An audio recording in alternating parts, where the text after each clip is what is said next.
শেখ হাসিনা সহ প্রত্যেকটি দোষরেরও বিচার চাই, কিন্তু এই বিচার এবং সংস্কারের সাথে বাংলাদেশে কোনো নির্বাচনের কোনো সম্পর্ক নাই। কারণ নির্বাচন হচ্ছে এটা একটা গণতান্ত্রিক প্রক্রিয়া। নির্বাচন আপনি দেখেন, আজকে এখানে আমার সকল উপস্থিত বিভিন্ন পর্যায়ের গণ্যমান্য ব্যক্তিবর্গ বসে আছেন। আমি শুধু একটু দৃষ্টি আকর্ষণ করতে চাই আপনাদের, যে আপনারা দেখেন যে সংস্কার এবং যে স্বৈরাচারের যে দোষরদের যে বিচারের কথা বলছে, কিন্তু আপনারা আজকে গত 6 মাস হয়ে গেছে অন্তর্বর্তীকালীন সরকারের, কিন্তু দেখেন বাংলাদেশের রাষ্ট্রীয় প্রতিষ্ঠানগুলো সাধারণ মানুষের জনমনে কিন্তু একটি আতঙ্ক বিরাজ করছে। বাংলাদেশে কিন্তু কোন স্থিতিশীল অবস্থা এখন পর্যন্ত তৈরি হয়নি। সেই জায়গাতে আমাদের যত দ্রুত সম্ভব, যদি আপনারা, আমি অন্তর্বর্তীকালীন সরকারের কাছে আহ্বান করছি যে দ্রুত আপনারা যদি নির্বাচন দেন, যখন দেশে জনগণের সরকার প্রতিষ্ঠিত হবে, জনগণের সরকারই একমাত্র পারবে সকল ষড়যন্ত্র মোকাবেলা করতে, স্বৈরাচারদের বিচার করতে এবং পরিপূর্ণভাবে সংস্কারের মাধ্যমে বাংলাদেশের রাষ্ট্রীয় প্রতিষ্ঠানগুলোকে পরিপূর্ণভাবে পুনর্গঠন করতে পারবে। সংস্কারের মাধ্যমে বাংলাদেশের যে রাষ্ট্রীয় প্রতিষ্ঠানগুলোতে এখনো স্বৈরাচারের প্রেতাত্মারা, ষড়যন্ত্রকারীরা, দোসররা বসে আছে, তাদেরকে আইনের আওতায় এনে তাদের পরিপূর্ণভাবে বিচার করা হবে।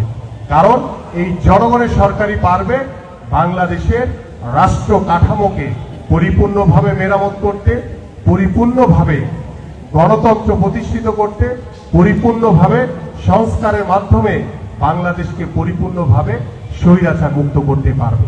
তাই আসুন, আপনাদের সকলের দায়িত্ব রয়েছে, আপনাদের প্রত্যেকের,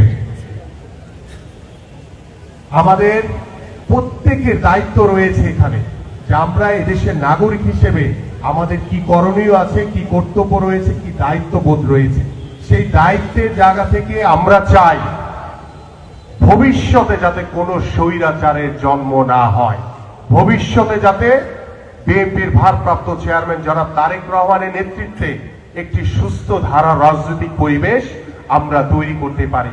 আমাদের মাননীয় ভারপ্রাপ্ত চেয়ারম্যান মহোদয় ইতিমধ্যে রাষ্ট্র কাঠামো মেরামতের যে রূপরেখা দিয়েছেন, তার ভিতরে দুটি উল্লেখযোগ্য বিষয় আমি আপনাদের সামনে একটু উপস্থাপন করতে চাই। তিনি বলেছেন যে 2 মেয়াদের বেশি কেউ প্রধানমন্ত্রী হতে পারবেন না। কেন বলেছেন? যাতে ভবিষ্যতে কেউ যাতে স্বেচ্ছাচারী আচরণ করে, কেউ যাতে ভবিষ্যতে কোনো স্বৈরাচারের দোসর হিসেবে তারা গড়ে উঠতে না পারে, ভবিষ্যতে যাতে নিজেদের ক্ষমতাকে ধরে রাখার জন্য বাংলাদেশের রাষ্ট্রীয় প্রতিষ্ঠানগুলোকে যাতে আর কখনো ধ্বংস করতে না পারে। এই জন্য তিনি বলেছেন যে 2 মেয়াদের বেশি কেউ প্রধানমন্ত্রী হতে পারবেন না। এবং তিনি আরেকটি কথা বলেছেন, বাংলাদেশে আমাদের 1991 সালে যখন আমাদের বিএনপি চেয়ারপারসন দেশনেত্রী বেগম খালেদা জিয়া বাংলাদেশের প্রধানমন্ত্রী দায়িত্ব পালন করেছিলেন, তখন আপনাদের সকলের মনে আছে যে বাংলাদেশে অবাধ, সুষ্ঠু, নিরপেক্ষ নির্বাচনের জন্য তিনি তত্ত্বাবধায়ক সরকার সংবিধানে সংযোজন করেছিলেন।